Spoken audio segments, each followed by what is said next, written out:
প্রিয় দর্শক, আশা করি আপনারা যে যেখানে আছেন ভালো আছেন, সুস্থ আছেন, নিরাপদে আছেন।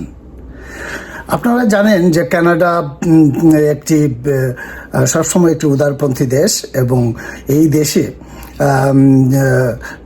পৃথিবীর বিভিন্ন দেশ থেকে মানুষ এখানে আসেন এবং এটাও জানেন যে অনেকে ভিজিট ভিসা নিয়ে এখানে এসে অ্যাসাইলাম হিসাবে আবেদন করেন এবং পরবর্তীতে তারা পার্মানেন্ট হন।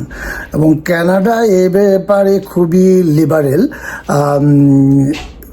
যে কোনো রাজনৈতিক দল ক্ষমতায় আসুক না কেন, তারা সবসময় উদারতা দেখিয়ে থাকে।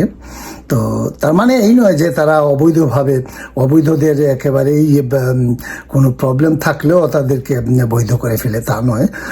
তবে সাধারণত তারা খুব কমই উদাহরণ আছে যে তারা ফেরত পাঠিয়েছে।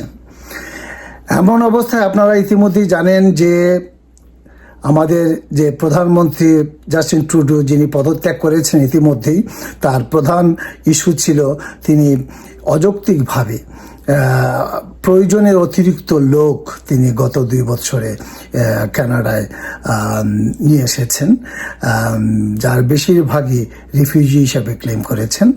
তো যাই হোক, সেটা রাজনৈতিক ব্যাপার এবং বিরোধী দল এবং নিজের দলের মধ্যেও তিনি অনেক সমালোচিত হয়েছেন এবং শেষ পর্যন্ত পদত্যাগ করতে বাধ্যই হয়েছেন। তো যাই হোক, ওনার পদত্যাগের কারণে আপনারা জানেন যে আগামী 27শে ফেব্রুয়ারি নির্বাচন হতে যাচ্ছে, আমাদের প্রভিন্সিয়াল নির্বাচন। এটা কানাডার ফেডারেল নির্বাচন নয়, প্রভিন্সিয়াল নির্বাচন, এবং ফেডারেল নির্বাচন হয়তো দ্রুতই হবে। তো এখানে দেখা যাচ্ছে যে লিবারেল পার্টি থেকে জাস্টিন ট্রুডো আর তিনি নির্বাচন করবেন না বলে ইতিমধ্যেই তিনি ঘোষণা দিয়েছেন এবং তিনি দলের রাজনীতিও করবেন না, মানে দলীয় প্রধান হিসেবে থাকবেন না।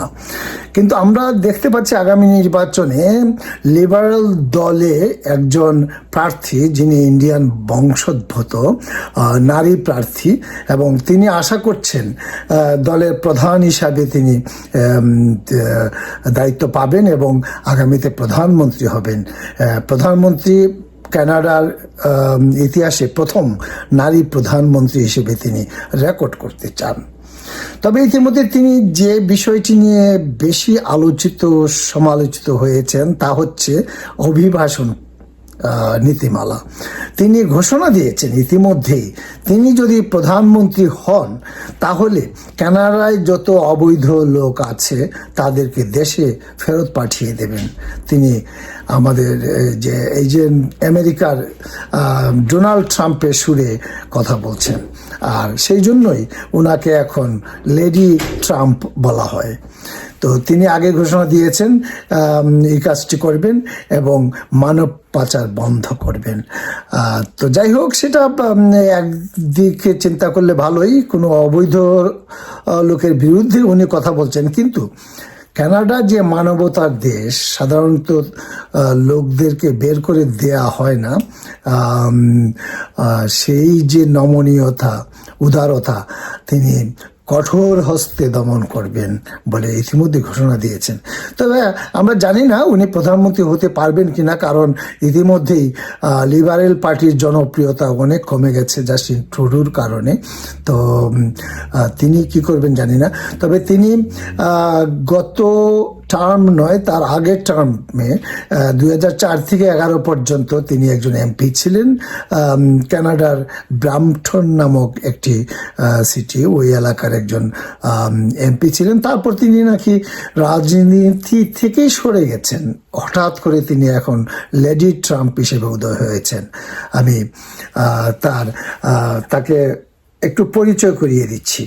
এই হচ্ছেন লেডি ট্রাম্প, আগামীতে যিনি কানাডার প্রথম নারী প্রধানমন্ত্রী হিসেবে রেকর্ড করার আগ্রহ নিয়ে রাজনীতিতে নামছেন।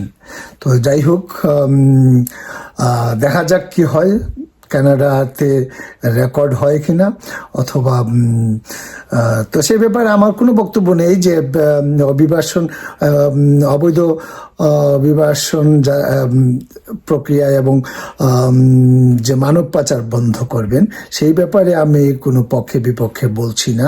তবে আপনারা যারা কানাডায় অবৈধভাবে আসার চিন্তা করছেন তাদেরকে একটু সতর্ক করে দিচ্ছি, আপনারা আগামী ফেডারেল নির্বাচন পর্যন্ত অপেক্ষা না করে কোনো সিদ্ধান্ত নেওয়া ভালো হবে না।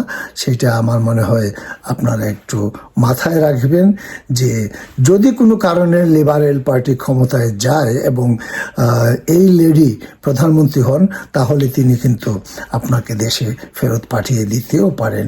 কাজেই আপনারা একটু ভেবে চিন্তে আগানোর জন্য আমি আপনাদের বিশেষভাবে অনুরোধ জানাচ্ছি। কারণ আপনারা অনেকেই অনেক টাকা খরচ করে আসবেন, তারপর যদি কোনো কারণে চলে যেতেই হয় তাহলে এটা হবে আপনাদের জন্য একটা বিরাট সমস্যা। যাই হোক, আজ এ পর্যন্তই। আপনারা যে যেখানে আছেন ভালো আছেন, সুস্থ থাকবেন, নিরাপদে থাকবেন। সবাইকে ধন্যবাদ।